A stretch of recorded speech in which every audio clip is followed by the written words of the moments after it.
GDP के परिभाषा को अपभ्रंशित करके देश के सामने भ्रम फैलाने के लिए प्रस्तुत किया था। जहां तक राहुल गांधी और कांग्रेस पार्टी का सवाल है, इसमें कोई आश्चर्य नहीं है कि सीएनपी वाले अर्थात करप्शन, नेपोटिज्म और पॉलिसी पैरालिसिस वाले जीडीपी के सही अर्थ को कभी समझ नहीं सकते हैं। भ्रष्टाचार, भाई भतीजावाद और पॉलिसी पैरालिसिस के कारण किस प्रकार से कांग्रेस के समय ग्रोथ नहीं हो पाया था, ये हम सबने देखा था। और राहुल गांधी जी, आपने जीडीपी को अपभ्रंशित किया, मगर आपको शायद ये याद नहीं है कि कल ही एक बहुत बड़ा ऐतिहासिक विषय हुआ है। 2021 और 2022 जो फाइनेंशियल ईयर है, उसके क्वार्टर 1 के पहले क्वार्टर के ग्रोथ के नतीजे आए हैं, जीडीपी के ग्रोथ के नतीजे आए हैं। वह नतीजे अपने आप में ऐतिहासिक है। 20.1% ग्रोथ रेट है।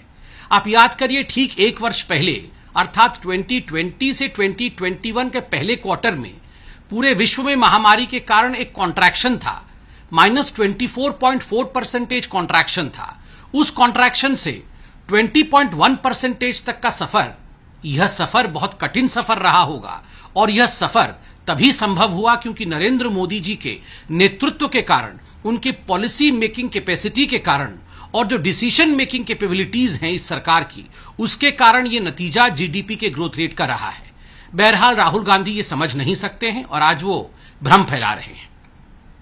एक बात हमने देखा है कि जब से डीमोनेटाइजेशन हुआ है, राहुल गांधी सदैव ही परेशान नजर आए हैं। आज भी डीमोनेटाइजेशन को लेकर राहुल गांधी परेशान ही थे, स्वाभाविक है। गांधी परिवार ने और कांग्रेस पार्टी ने डीमोनेटाइजेशन में बहुत रुपया खोया होगा। भ्रष्टाचार के नतीजे जो उनके थे, उसके कारण बड़ा नुकसान हुआ होगा। स्वाभाविक है परेशान नजर आएंगे, परेशान रहेंगे। जहां तक मोनेटाइजेशन का सवाल है, आज भी राहुल गांधी कहीं ना कहीं भ्रम फैला रहे थे।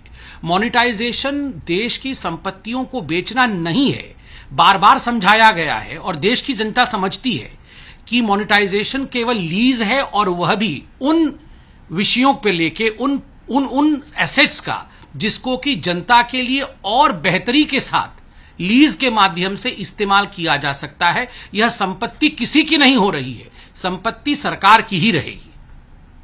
अभी चंद दिनों पहले अगस्त के महीने में ही निर्मला सीतारमण, जो हमारी आदरणीय वित्त मंत्री है, उन्होंने प्रेस कॉन्फ्रेंस के माध्यम से देश को सजग किया था और सच्चाई बताई थी कि यूपीए ने अपने समय पर लगभग 1.4 लाख करोड़ का ऑयल बॉन्ड लिया था। ये जो ऑयल बॉन्ड लिया था यूपीए ने, उसका किस प्रकार का एक कहर पूरे ऑयल प्राइसिंग पे आगे भी पड़ा, वह हम सब जानते हैं। निर्मला जी ने हम सबको बताया है। आज राहुल गांधी जी से जब पूछा गया वैट और उनके राज्य, जो शासित राज्य है कांग्रेस द्वारा, वैट और एक्साइज के विषय में, तो कहीं ना कहीं गोलमोल करते नजर आए।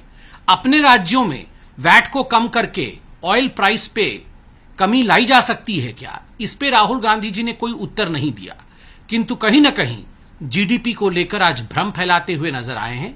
जनता सब देख रही है, जवाब देगी।